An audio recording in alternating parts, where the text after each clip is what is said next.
Chapter 8. The Scandalous Scene. Musov, as a man of breeding and delicacy, could not but feel some inward qualms when he reached the Father Superior's with Ivan. He felt ashamed of having lost his temper. He felt that he ought to have disdained that despicable wretch Fyodor Pavlovitch too much to have been upset by him in Father Zosima's cell, and so to have forgotten himself. The monks were not to blame in any case, he reflected on the steps. And if they are decent people here, and the Father Superior, I understand, is a noble man, why not be friendly and courteous with them? I won't argue. I'll fall in with everything. I will win them by my politeness and show them that I've nothing to do with that Aesop, that Buffon, that Pierrot, and have merely been taken in over this affair just as they have. He determined to drop his litigation with the monastery and relinquish his claims to the wood cutting and fishery rights at once. He was the more ready to do this because the rights had become much less valuable, and he had indeed the vaguest idea where the wood and river in question were. The excellent intentions were strengthened when he entered the Father Superior's dining room. Though, strictly speaking, it was not a dining room, for the Father Superiors had only 2 rooms altogether. They were, however, much larger and more comfortable than Father Zosima's. But there was no great luxury about furnishing of these rooms either. The furniture was mahogany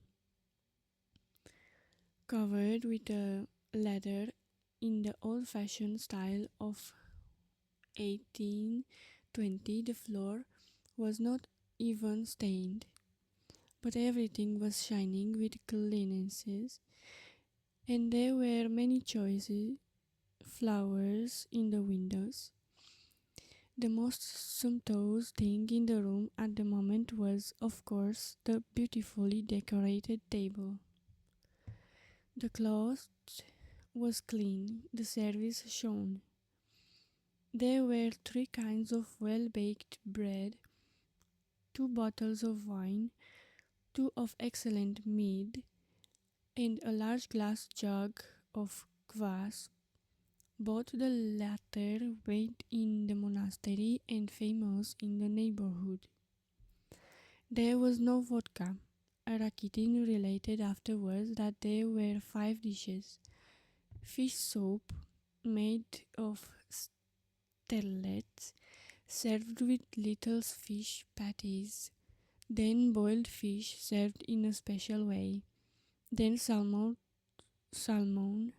cutlets, ice pudding and compote, and finally blanc mange. Rakitin found out about all these good things, for he could not resist peeping into the kitchen, where he already had a footing. He had a footing everywhere and got information about everything. He was of an uneasy and envious temper. He was well aware of his own considerable abilities and nervously exaggerated them in his self-conceit. He knew he would play a prominent part of some sort, but Alyosha, who was attached to him, was distressed to see that his friend Rakitin was dishonorable and quite unconscious of being so himself, considering on the contrary that because He would not steal money left on the table. He was a man of the highest integrity. Neither Alyosha nor anyone else could have influenced him in that. Rakitin, of course, was a person of too little consequence to be invited to the dinner to which Father Yosef, Father Paesi, and one of other monks were the only inmates of the monastery invited. They were already waiting when Musov, Kalganov, and Ivan arrived. The other guest, Maximov, stood a little aside, waiting also. The Father Superior stepped into the middle of the room to receive his guests. He was a tall, thin, but still vigorous old man with black hair streaked with grey and a long, grave, ascetic face. He bowed to his guests in silence, but this time they approached to receive his blessing. Musov even tried to kiss his hand, but the Father Superior drew it back in time to avoid the salute. But Ivan and Kalganov went through the ceremony in the most simple-hearted and complete manner, kissing his hand as peasants do. "We must apologize most humbly, Your Reverence," began Musov, simpering affably and speaking in a dignified and respectful tone. "Pardon us for having come alone without the gentleman you invited, Fyodor Pavlovitch. He felt obliged to decline the honor of your hospitality, and not without a reason. In the Reverend Father Zosima's cell, he was carried away by the unhappy dissension with his son, and let fall words which were quite out of keeping, in fact quite unseemly, as he glanced at the monks. Your Reverence is, no doubt, already aware, and therefore recognizing that he had been to blame, he felt sincere regret and shame, and begged me and his son Ivan Fyodorovitch to convey to you his apologies and regrets. In brief, he hopes that and desire to make amends later. He asks your blessing and begs you to forget what has taken place." And as he uttered the last word of his tirade, Musov completely recovered his self-complacency, and all traces of his former irritation disappeared. He fully and sincerely loved humanity again. The Father Superior listened to him with dignity, and with a slight bend of the head replied, "I sincerely deplore his absence. Perhaps at your table he might have learned to like us, and we him. Pray be seated, gentlemen." He stood before the holy image and began to say grace aloud. All bent their heads reverently, and Maximov clapped his hands before him with peculiar fervor. It was at this moment that Fyodor Pavlovitch played his last prank. It must be noted that he really had meant to go home, and really had felt the impossibility of going to dine with the Father Superiors, as though nothing had happened after his disgraceful behavior in the elder's cell.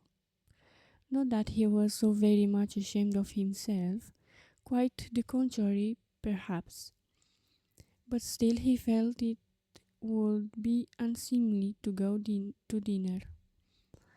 Yet his creaking carriage had hardly been brought to the steps of the hotel, and he had hardly got into it when he suddenly stopped short. He remembered his own words at the elder's. I always feel when I meet people and I am lower than all, and that they all take me from for a buffoon.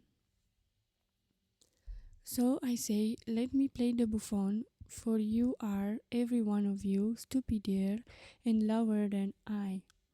He longed to revenge himself on everyone for his own unseemliness.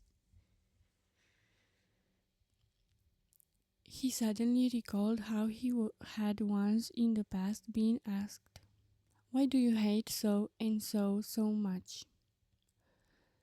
And he had answered them with his shameless impudence, "I will tell you. He has done me no harm, but I played him a dirty trick, and ever since I have hated him." Remembering that now, he smiled quietly and malignantly, hesitating for a moment. His eyes gleamed and his lips positively quivered. "Well, since I have begun, I might as well go on," he decided. His predominant sensation at that moment might be expressed in the following words: "Well, there is no rehabilitating myself now, so let me shame them for all I am worth. I will show them I don't care what they think, that's all." He told the coachman to wait, while with rapid steps he returned to the monastery and straight to the Father Superior's place. He had no clear idea what he would do, but he knew that he could not control himself and that a touch might drive him to the utmost limits of obscenity, but only to obscenity, to nothing criminal, nothing for which he could be legally punished. In the last resort, he could always restrain himself, and had marveled indeed at himself and on that score sometimes. He appeared in the Father Superior's dining room at the moment when the prayer was over and all were moving to the table. Standing in the doorway, he scanned the company and, laughing his prolonged, impudent, malicious chuckle, looked them all boldly in the face. "They thought I had gone, and here I am again," he said to the whole room. For one moment everyone stared at him without a word, and at once everyone felt that something revolting, grotesque, positively scandalous, was about to happen. Musov passed immediately from the most benevolent frame of mind to the most savage. All the feelings that had subsided all and died down in his heart revived instantly. "No, this I cannot endure," he said. "I absolutely cannot, and I certainly cannot." The the blood rushed to his head. He positively stammered, but he was beyond thinking of style, and he seized his hat. "What is what is it he cannot?" said Fyodor Pavlovitch. "That he absolutely cannot and certainly cannot." "Your reverence, am I to come in or not? Will you receive me as your guest?" "You are welcome with all my heart," answered the superior. "Gentlemen," he added, "I venture to beg you most earnestly to lay aside your dissensions and to be united in love and family harmony, with prayer to the Lord at our humble table."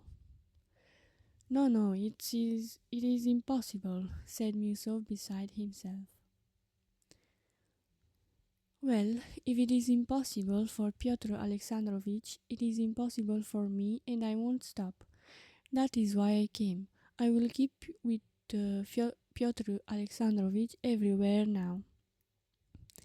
If you will go away, Pyotr Alexandrovich, I will go away too. If you remain, I will remain too. You stung him by what you said about family harmony, Father Superior. He does not admit he is my relation. That's right, isn't it, von Son? Here's von Son. How are you, von Son? Do you mean me?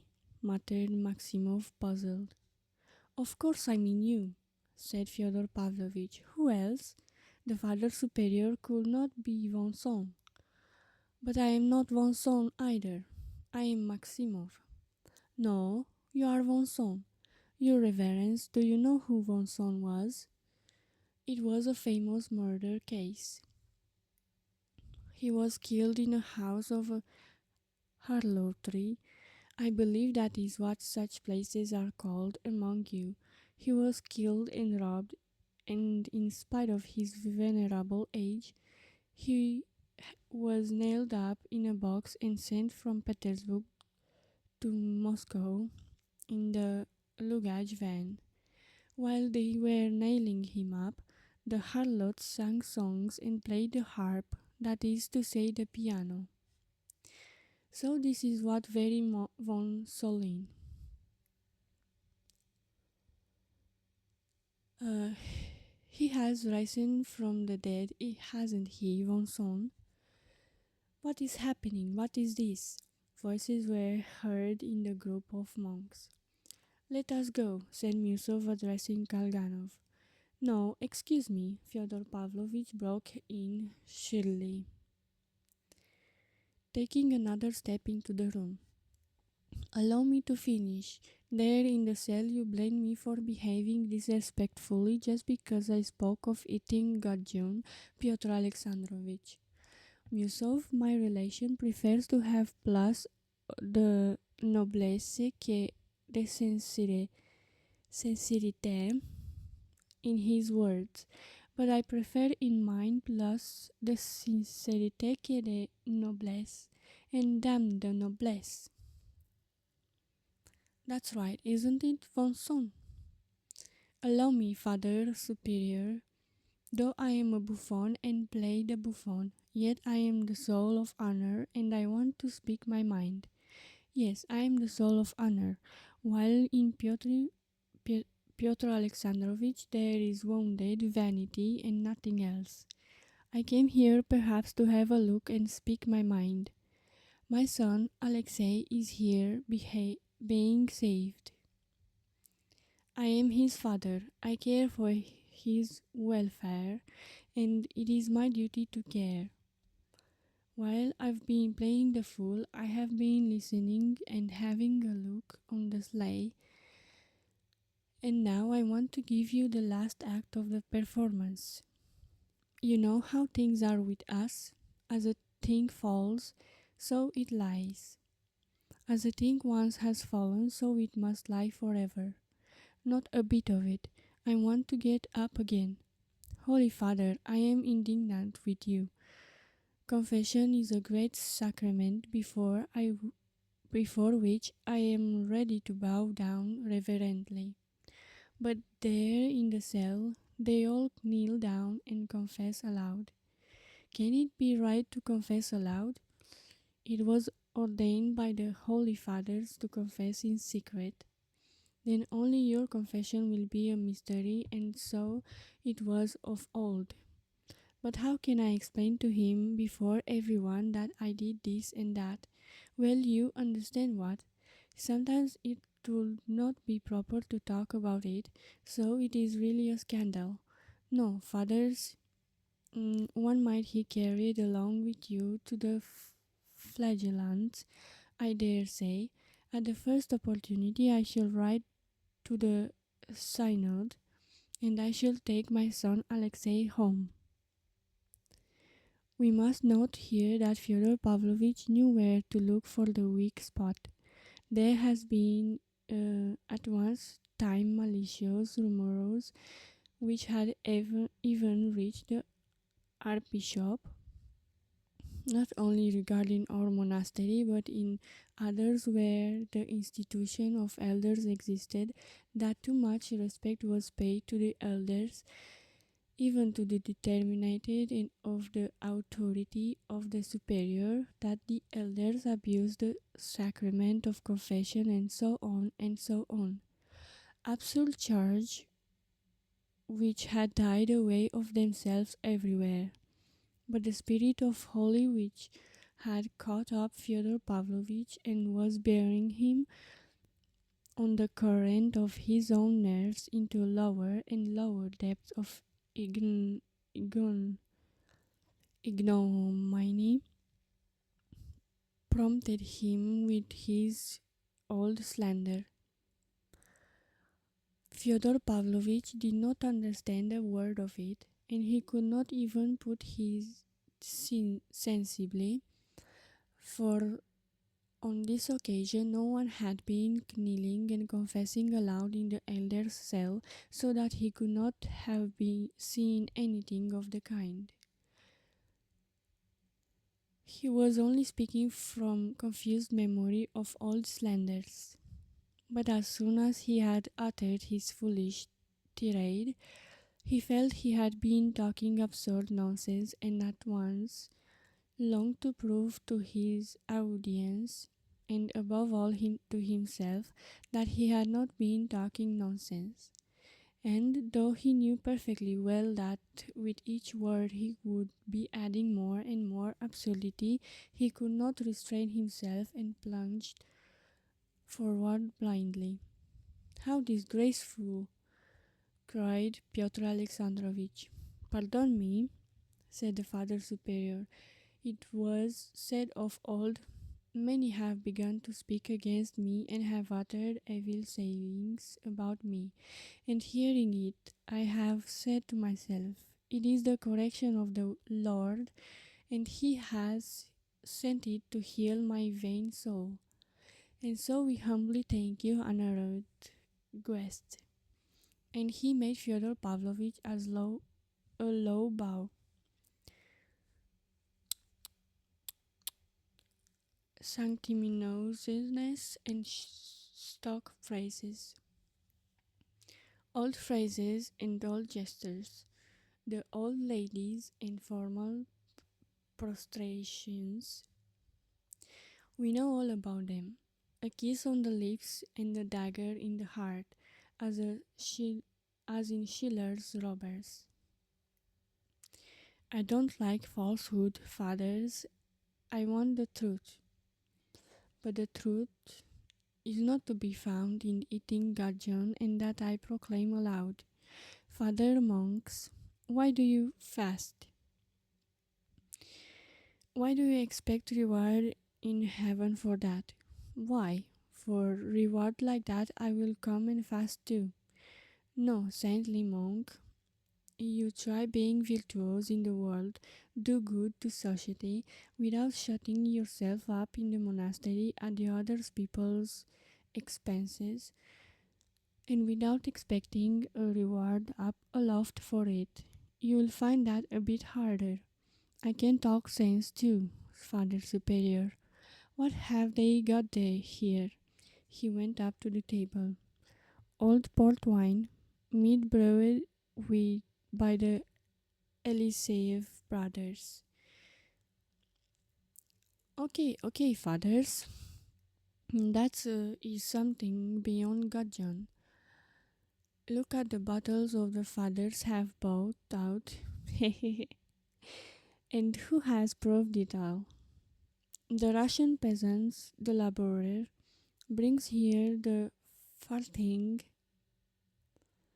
earned by his horny hand, wringing it from his family and the tax gatherer. You bleed the people, you know, holy fathers. "This is too disgraceful," said Father Joseph.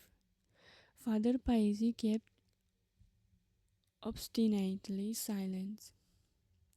Musov rushed from the room and Kalganov after him.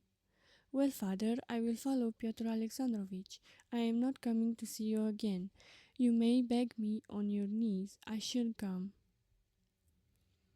I sent you 1,000 rubles, so you have begun to keep your eye on me. No, I will say no more. I am talking my revenge. I am taking my revenge for my youth, for all the humiliation I endured. He thumped the table with his fist in a paroxysm of stimulated feeling. This monastery has played a great part in my life. It has cost me many bitter tears. You used to set my wife, the crazy one, against me. You crushed me with bell and a book. You spread stories about me all over the place. Enough, fathers. This is the age of liberalism, the age of steamers and railways. Neither 1,000 nor 100 rubles, no, nor 100 farthings will you get out of me. It must be noted again that our monastery never had played any great part in his life, and he never had shed a bitter tear owing to it. But he was so carried away by his stimulated emotion that he was for the moment almost believing it himself. He was so touched he was almost weeping, but at the very instant he felt that it was time to draw back.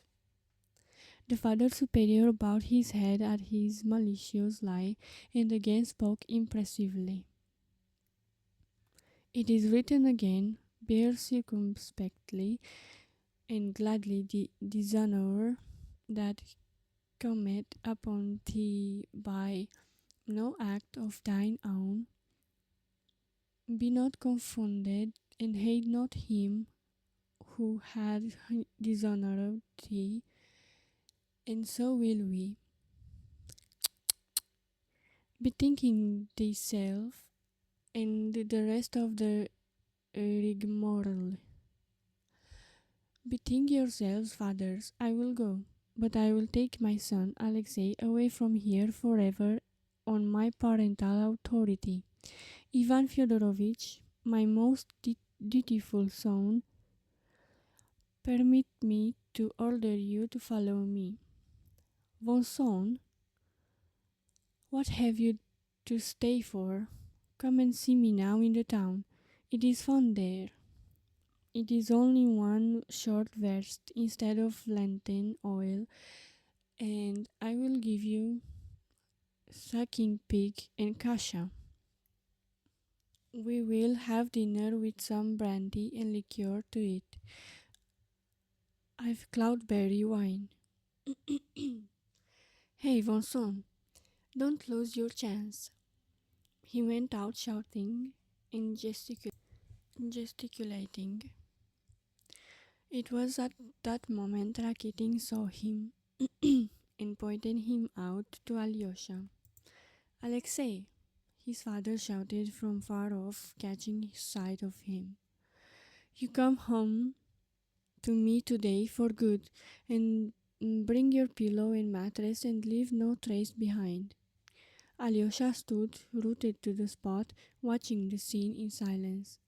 Meanwhile, Fyodor Pavlovitch had got into the carriage, and Ivan was about to follow him in grim silence without even turning to say goodbye to Alyosha. But at this point, another almost incredible scene of grotesque buffoonery gave the finishing touch to the episode. Maximov suddenly appeared by the side of the carriage. He ran up panting, afraid of being too late. Rakitin and Alyosha saw him running. He was in such a hurry that in his impatience he put his foot on the step on which Ivan's left foot was still resting, and clutching the carriage he kept trying to jump in. I am going with you, he kept shouting, laughing a thin, mirthful laugh with a look of reckless glee in his face. Take me too. There, said Fyodor Pavlovitch, delighted. Did I not say he was von Son? It is von Son himself, risen from the dead. Why, how did you tear yourself away? What did you want on there? And how could you get away from the dinner? You must have brazen-faced fellow. I am that myself, but I am surprised at you, brother. Jump in, jump in. Let him pass, Ivan. It will be fun. He can lie somewhere at our feet. Will you lie at our feet, Vincent? Or perch on the box with the coachman? Skip on the box, Vincent. But Ivan, who had by now taken his seat without a word, gave Maximov a violent punch in the breast and sent him flying. It was quite by chance he did not fall. Drive on, Ivan shouted angrily to the coachman. Why, what are you doing? What are you about? Why did you do that? Fyodor Pavlovitch protested. But the carriage had already driven away. Ivan made no reply. Well, you are a fellow, Fyodor Pavlovitch said again. After a pause of 2 minutes, looking askance at his son, why it was you got up all this monastery business. You urged it, you approved of it. Why are you angry now? You've talked rot enough. You might rest a bit now, Ivan snapped sullenly. Fyodor Pavlovitch was silent again for 2 minutes. A drop of brandy would be nice now, he observed sententiously, but Ivan made no response. You shall have some too, when we get home. Ivan was still silent. Fyodor Pavlovitch waited another 2 minutes. But I should take Alyosha away from the monastery, though you will dislike it so much, most honored Karl von Moor. Ivan shrugged his shoulders contemptuously and, turning away, stared at the road, and they did not speak again all the way home.